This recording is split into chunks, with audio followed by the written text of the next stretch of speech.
Queridos, abramos nossas Bíblias em Efésios capítulo 4, versos 30 até o capítulo 5, verso de número 2. Efésios capítulo 4, verso de número 30 até o capítulo 5, verso de número 2. E a nossa ênfase será nos versículos de 30 a 32. É o texto da carta de Paulo para nós neste domingo, dia do Senhor.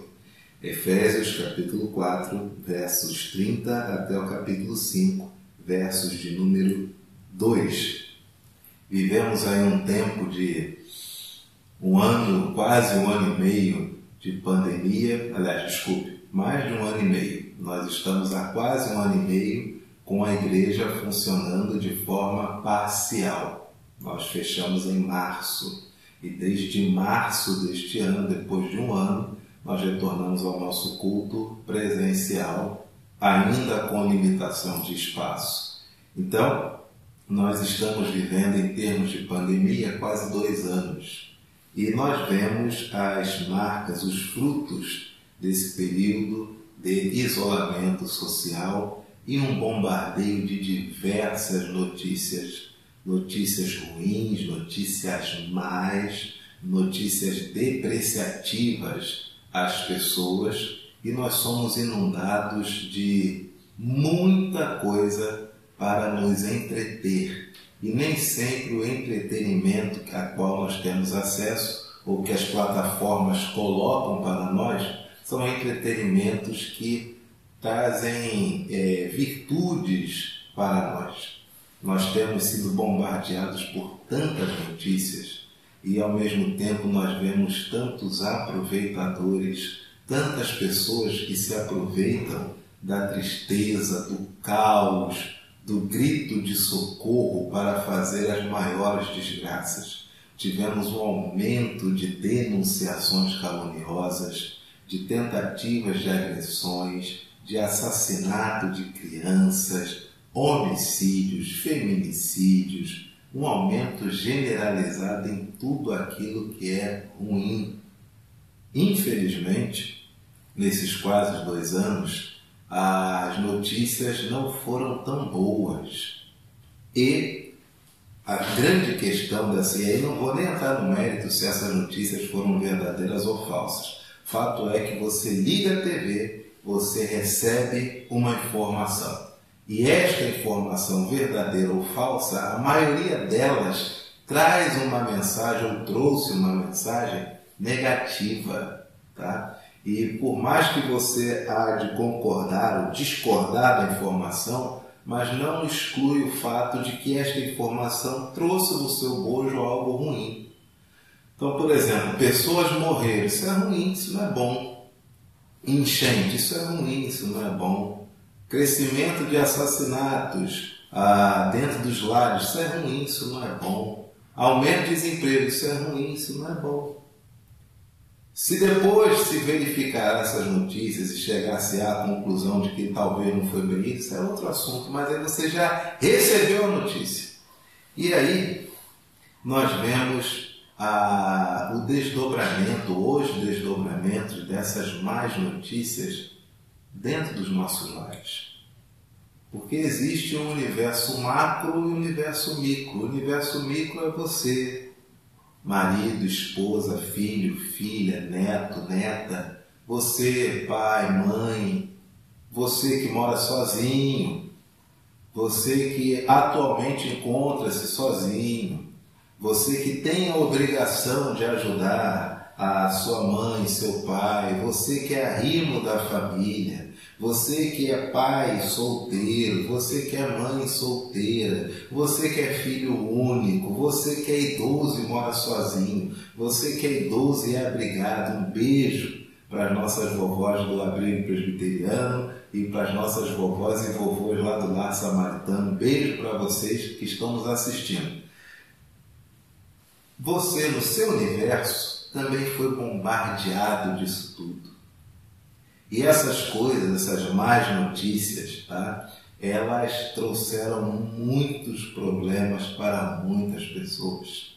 De forma invariável, todos nós fomos afetados. E talvez até o fato de você negar-se a perceber isso é uma forma de afetação. Talvez há 3 anos atrás, se alguém falasse para você excesso de informações ruins fazem mal, você diria tem razão. Hoje, se alguém disser excesso de informações ruins fazem mal, talvez a sua primeira reação seja depende.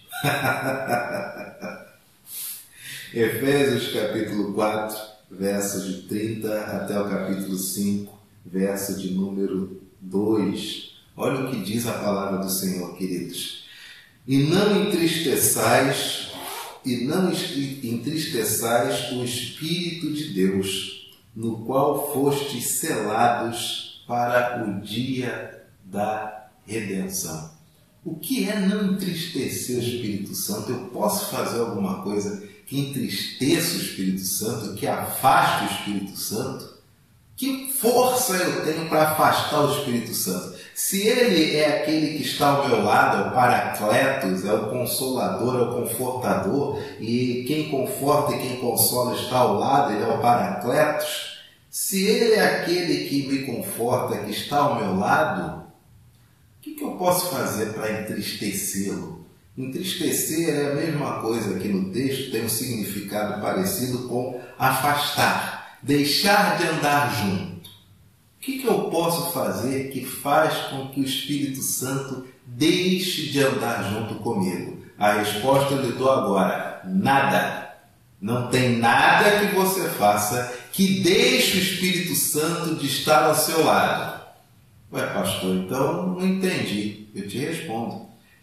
Você não pode afastar o Espírito Santo de Deus do seu lado, mas você pode sair do lado do Espírito Santo de Deus.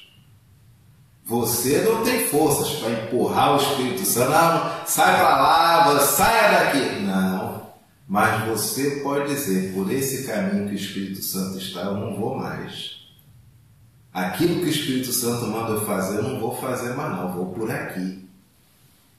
Lá em Gênesis, capítulo de número 6, Gênesis, capítulo de número 3, você há de lembrar-se que, com o pecado, Adão e Eva pecaram, comeram aquele fruto proibido, desobedeceram a Deus, deturparam a criação pegando folhas de parreira para fazer roupa. As folhas de parreira não foram feitas para se tornarem roupas, mas houve a primeira deturpação da criação de Deus ali e se esconderam. Deus apareceu lá na parte da tarde, como era praxe, para estar com o homem e com a mulher.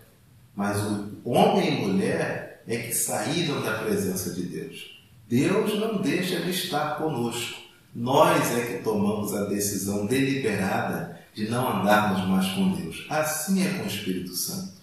O Espírito Santo não deixa de estar ao seu lado.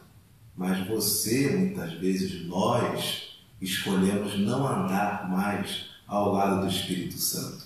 Que decisões nós tomamos que faz com que nós não andemos mais ao lado do Espírito? É o que diz a palavra do Senhor. E não entristeçais o Espírito de Deus, no qual fostes selados para o dia da redenção. Longe de vós toda amargura e cólera e ira e gritaria e blasfêmias, e bem assim toda a malícia. Antes, sede uns para com os outros benignos, compassivos, perdoando-vos uns aos outros, como também Deus em Cristo vos perdoou. Queridos, o que nós fazemos que nos afasta do Espírito Santo, a Bíblia traz aqui, longe de vós toda amargura, intransigência, tristeza. E aí não é a tristeza da notícia ruim, não. Mas é quando o Espírito ele resolve ter prazer em chafurdar em tudo aquilo que é triste. É quando a pessoa começa a orientar a sua mente para celebrar a desgraça, a amargura e intransigência. Alguém diz, olha, não faça assim, quem sabe sou eu. Olha, talvez por esse caminho, quem sabe sou eu. A pessoa amarga é uma pessoa intransigente, é uma pessoa triste. Sabe quais são as consequências da amargura no ser humano? Está aqui, Infelizmente, pessoas amargas são pessoas destrutivas, são pessoas tóxicas. E aqui não estou falando do indivíduo depressivo, estou falando do indivíduo amargurado. O amargurado é aquele que escolhe viver triste, ele opta por ter prazer na tristeza. E estas pessoas são pessoas destrutivas, são pessoas tóxicas. Você conhece alguém amargurado? Você conhece alguém que entre a felicidade e a tristeza, ele resolve abraçar-se à tristeza? Você conhece alguém que é intransigente, que não aceita nenhuma opinião contrária à dele, ainda que ele esteja errado de forma consciente? Ah, meu amigo, eu recomendo a você. Se você é amargo, pare com isso. Mas se você convive com uma pessoa amarga, fuja. Porque a amargura é destrutiva, a amargura é uma coisa tóxica. A palavra do Senhor diz que o que entristece o Espírito de Deus, o que nos desvia dos caminhos aos quais o Espírito de Deus topa andar conosco, é a amargura. Também é cólera. O que é cólera? Impulso violento, aquela impulsividade, aquele estalo do mal. A cólera, ela, sabe aquele indivíduo que diz que ele tem a personalidade colérica, aquele indivíduo que ele diz assim, quando eu vi eu já fiz, depois que fulano falou aquilo, eu não vi mais nada na minha frente. Colérico é um indivíduo que tem um impulso violento estampido para a desgraça. Sabe qual é a consequência da cólera, desse impulso violento na nossa vida? Infelizmente, o indivíduo colérico ele tem um cansaço físico enorme. Também imagina, ficar o tempo todo pensando aquela tensão, a mão fica o tempo todo fechada. O indivíduo colérico ele tem cansaço físico, tem falta de memória. Talvez não lembremos muito das coisas porque a gente não está assim, cheio, recheados de impulsos violentos. Falta de memória, tem até gastrite. O estômago não vai bem, o sistema gástrico fica pelas beiradas. Fuja da amargura, fuja da cólera. Terceira característica, terceira circunstância que faz com que nós nos afastemos do Espírito Santo, a palavra do Senhor diz que é a ira, é aquele ódio intenso. O indivíduo vive a odiar. E eu confesso a você, deve ser horrível conviver com uma pessoa que odeia o tempo inteiro. E você imagina, você convive com alguém, imagine isso, você convive com alguém cuja mente vive para odiar outra pessoa. Aí você fica até confuso, porque afinal de contas, por que a minha esposa vive pensando no mal de outro homem? Ou por que a minha esposa vive pensando no mal de outra mulher? Imagine você que é esposa, por que meu marido vive pensando no mal de outra mulher? É estranho. Chega um momento que até você entender que é ira, você passa até a imaginar que, sei lá, tá algum sentimento aí não correspondido de alguma das partes. Olha quantas coisas suscitam esse sentimento negativo. Ódio intenso. Tem gente que vive a odiar. Tem pessoas que ficam o tempo todo odiando. Sabe quais as consequências do ódio? Aumento dos batimentos cardíacos e também aumento das tensões respiratórias. Sistema respiratório, aquela ofegância o tempo inteiro, não consegue andar na rua, os batimentos cardíacos ficam ali aceleradíssimos. Fuja da ira, fuja disso. Infelizmente é natural do ser humano, nós nos iramos, mas não faça uma coisa natural se tornar algo cotidiano, algo rotineiro, algo contumaz. Amargura, cólera, ira é uma outra coisa. E, gente, tudo que eu estou falando aqui está em Efésios capítulo 4, versos 30 a 32. Porém, dá para perceber o quanto que isso aumentou nas nossas famílias enquanto estávamos em casa, e ainda estamos em casa, fazendo um monte de coisa em casa. E famílias que são saudáveis, elas têm mais condições saudáveis de resolver seus problemas. Mas famílias que têm uma pessoa tóxica, uma pessoa destrutiva, autodestrutiva, aí embola o meio de campo todo. Olha aqui, ó. Outra coisa que nos afasta do Espírito Santo, sabe o que é? Gritaria. Gente, consegue imaginar viver em um ambiente onde todo mundo grita o tempo inteiro? Aquela gritaria, aquela algazarra.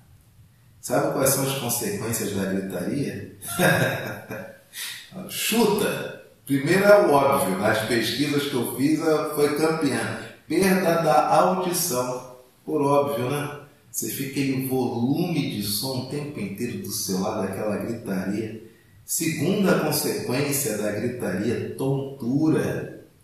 Terceira, se você recebe gritos o tempo inteiro, se esses gritos se direcionam a você, especialmente você, papai e mamãe, que tem filho pequeno e está o tempo todo gritando com seu filho começará a ser tomado de vergonha. Porque ninguém gosta de ser repreendido através de gritos. Você está começando a trazer vergonha para a psique do seu filho. E aí, claro, quarta consequência das gritarias são as agressões. Quer sejam verbais, porque quando o nível de decibéis, o volume alto já começa a ser normal, você perde a ênfase que você queria dar ao outro. E aí você tem que trazer um novo elemento para que o outro fique chocado. E aí começam as agressões verbais. E também as agressões físicas, porque o indivíduo grita, daqui a pouco ele grita e começa a bater a mão na mesa. Sabe essas crianças? Começa a gritar e bate a mão na mesa, né? Eu telo. Aí até adulto, fica velho, tá vendo? Eu telo. E essas agressões, num primeiro momento, elas são na mesa, depois elas são jogando algum objeto, daqui a pouco podem se tornar agressões físicas a uma pessoa. Consequências dessa vida pandêmica, das más notícias, desse turbilhão de informações, algumas verdadeiras que são caracterizadas como falsas, algumas informações falsas que são caracterizadas como verdadeiras, o colapso no mundo inteiro, as consequências disso dentro do nosso lar muitas vezes, amargura, que é intransigência e tristeza, cólera, que é impulso violento, ira, que é ódio intenso, gritaria, que é tortura, vergonha, agressão. Ainda tem mais, infelizmente. E isso tudo afasta o Espírito Santo de nós. Ainda tem uma outra aqui. Ainda tem outras. Longe de vós, amargura, cólera, ira, gritaria, blasfêmia. Blasfêmia é ofensa. Blasfêmia são calúnias. Você já viu o número de pessoas que têm sido arrastadas aos tribunais por calúnia, por difamação? E conquanto 1 Coríntios nos fala que nós devemos preferir o prejuízo ao invés de levar um assunto para a justiça comum, porque se caracteriza como vergonha a 2 discípulos de Jesus estarem em um tribunal sem antes passar pela sabedoria da igreja, o que diz lá 1 Coríntios. Porém, é esquisito, né? Porque o volume de injúrias, de ofensas que as pessoas recebem e que as pessoas produzem é muito grande. Imagine se você fosse processar todas as pessoas que falam mal de você. Imagine se os nossos líderes eles fossem processar todas as pessoas que falam mal deles. Não ia ter tribunal no mundo para julgar isso, gente. Imagina, vamos pegar um exemplo, existe exemplo neutro, hoje não existe mais, né? Tá difícil. Mas sei lá, vamos pegar aí pegar aqui vamos supor que o Polo Norte, né, tivesse um presidente, vamos lá, República do Polo Norte. E aí ele resolvesse processar todas as pessoas que falam mal do Polo Norte. Não ia ter tribunal, gente, porque todo mundo brinca com o Polo Norte, fala alguma coisa, uma piada exagerada com o Polo Norte, trata até o Polo Norte de forma depreciativa, né? Vou te mandar lá para o Polo Norte, gosta de frio. Gente, se tornou normal blasfemar, tornou-se normal caluniar, virou normal da casa falar mal do outro assim, mentir acerca do outro. Normal. E se tornou normal as pessoas ouvirem informações acerca de terceiros e não irem até o terceiro para tirar a história ali. Se tornou normal. O mau caratismo, a calúnia, a difamação e a blasfêmia se tornou uma iguaria do cotidiano. Coisa terrível. Última coisa que nos afasta do Espírito Santo, que faz com que não andemos mais com o Espírito Santo, a palavra do Senhor diz que é a malícia. A malícia é a artimanha, é a cilada. A malícia é aquele indivíduo que o tempo todo ele existe partindo do pressuposto que você quer prejudicá-lo. E com isso ele vive armando ciladas e artimanhas para prejudicar você. Viver com um indivíduo que é malicioso é o tempo todo ele ficar planejando a desgraça, planejando a queda do outro. Isso é terrível, queridos. Isso é terrível. Viver com um indivíduo que o tempo todo pensa, cogita, trama o mal. Queridos, abra sua Bíblia aí no Salmo 101, Salmo de número 101, eu anotei uma passagem, mas na hora eu esqueci de ler. Se está anotado e é das Escrituras, é nossa obrigação fazer a leitura. Salmo 101, verso de número 5. Ainda sobre a blasfêmia, sobre a calúnia, sobre a ofensa, ao que as ocultas calunia o próximo, a esse destruirei. Meu Deus. Guarda isso, Salmo 101, verso de número 5. Todas as vezes que alguém falar mal de outrem a você, ou que você falar mal de outrem para alguém, guarda esse texto. Salmo 101, verso de número 5. Ao que as ocultas calunia o próximo, a esse destruirei. Ah, filho, você quer ser destruído pelo Senhor? Depois vai para o céu como? Fuja disso. Puxa. Queridos, amargura, cólera, ira, gritaria, blasfêmia e malícia. Tire isso do seu cotidiano, em nome de Jesus. Tira isso. Você não nasceu para isso. Você não nasceu para ser uma pessoa amargurada. Você não nasceu para ser um indivíduo colérico. Você não nasceu para ser um indivíduo irado, um indivíduo que vive em gritaria, blasfemo, malicioso. Você não nasceu para isso. Hoje nós temos o recurso do acompanhamento psicológico, psicanalítico, psiquiátrico. Nós temos esses recursos. Mas se você não tem esses recursos, querido, o mundo caminhou com pessoas nascendo de todas as formas e se regenerando no Evangelho. Esses recursos são modernos, são de 2 séculos para cá. Antes disso, a humanidade existia há milhares de anos. E pessoas nasciam de um jeito e morriam regeneradas, salvas, convertidas no Evangelho. É necessária uma mudança no Evangelho. Uma mudança em nós, através do Evangelho. A palavra do Senhor nos ensina. Antes, ou seja, para que o Espírito Santo não saia, para que nós não saiamos do lado do Espírito Santo, antes Sede uns para com os outros. Olha só que lindo. Benignos. Sede uns para com os outros bondosos. Eu tenho que ser bondoso para quem está ao meu lado, para quem mora comigo. Por que ser bondoso? Quais são os benefícios da bondade, segundo as Escrituras? Abra sua Bíblia. Romanos capítulo 2, verso de número 4. Romanos capítulo 2, verso de número 4. Ou desprezas a riqueza da sua bondade, tolerância e longanimidade, ignorando que a bondade de Deus é que te conduz ao arrependimento. Por que devo ser bondoso? Porque quanto mais bondoso eu sou, mais eu sou conduzido para o arrependimento. O que é o arrependimento? É a maturidade, é a sabedoria, é a consciência dos atos errados que eu tomo e a maturidade para decidir mudar os rumos da minha vida para não errar novamente. Arrependimento, metanoia, mudança de rumo, conversão. Quanto mais bondoso eu sou, mais eu experimento a bondade de Deus. Quanto mais eu experimento a bondade de Deus, mais próximo eu fico de arrepender-me constantemente.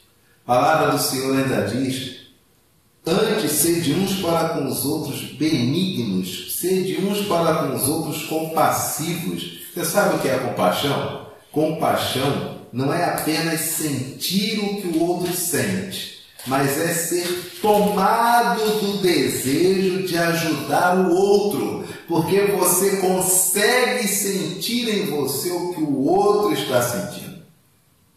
Sentir o que o outro sente, somente isso, no máximo pode ser pena, e mesmo assim já muito equivocadamente, tá? Agora, sentir o que o outro sente e com base nisso ser imbuído do desejo de ajudar o outro a sair daquela situação, isso é compaixão.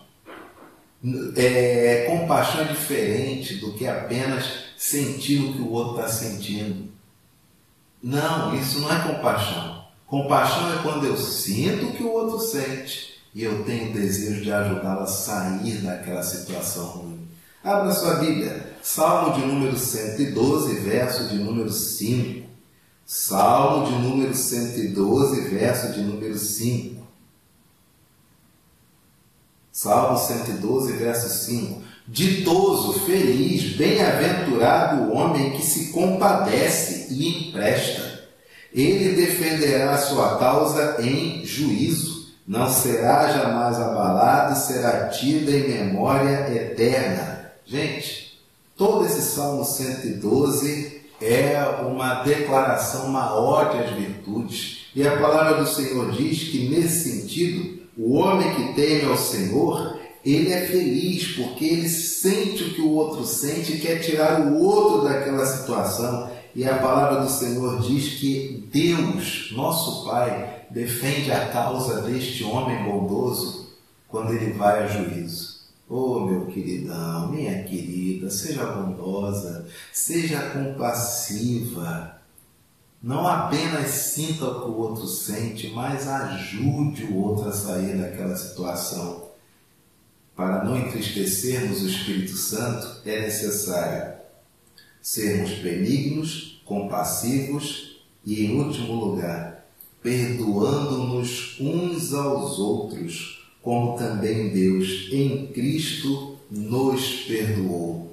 Você sabe quais são as consequências, os benefícios do perdão? Os benefícios, vou falar os físicos, tá? Do perdão.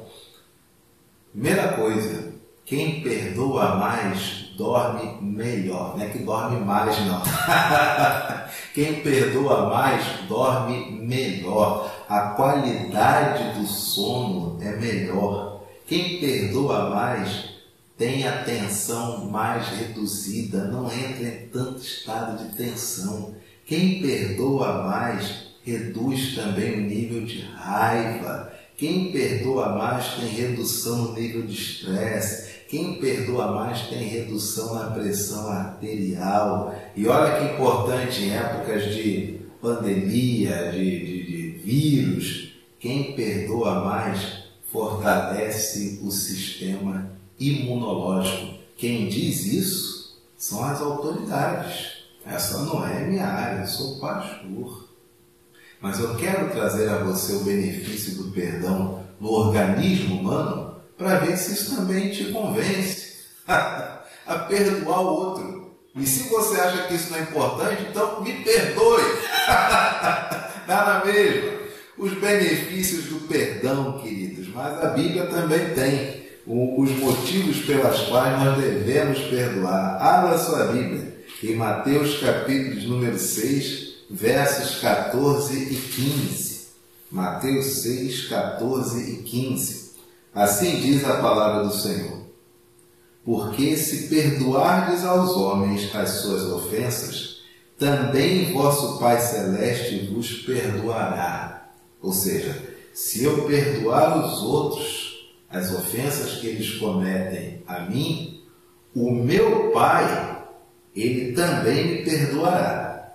Aí o verso 15. Se, porém, não perdoardes aos homens as suas ofensas, tampouco o vosso Pai perdoará as vossas ofensas. Então, se eu não perdoar aos homens as ofensas que eles me fazem, o meu Pai também não vai me perdoar das ofensas que eu cometo.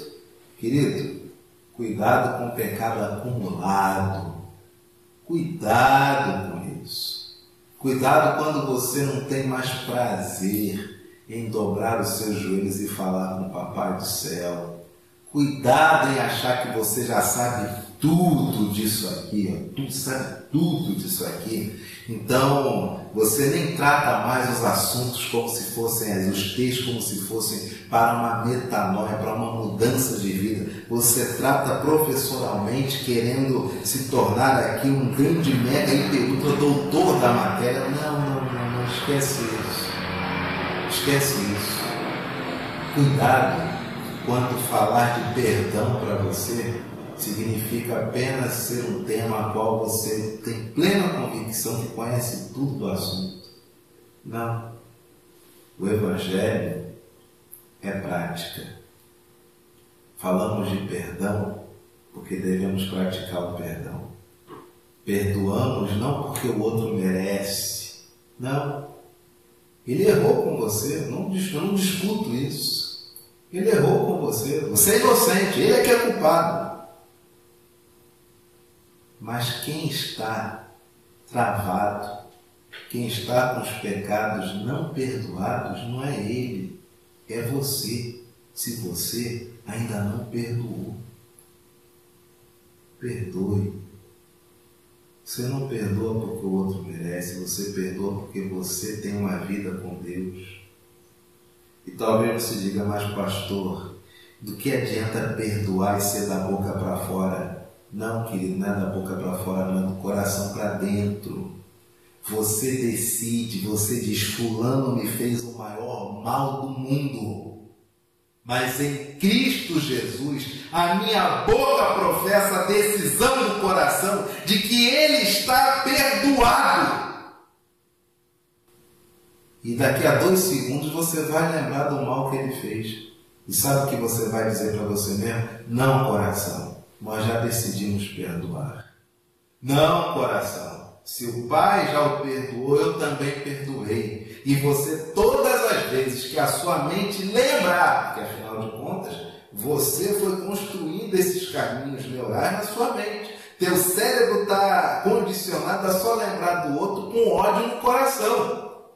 Mas conforme você vai estabelecendo, eu já perdoei, porque perdoar é uma decisão. Perdoar não tem a ver com os meus sentimentos. Eu lembro, eu choro, eu lembro, eu fico com raiva.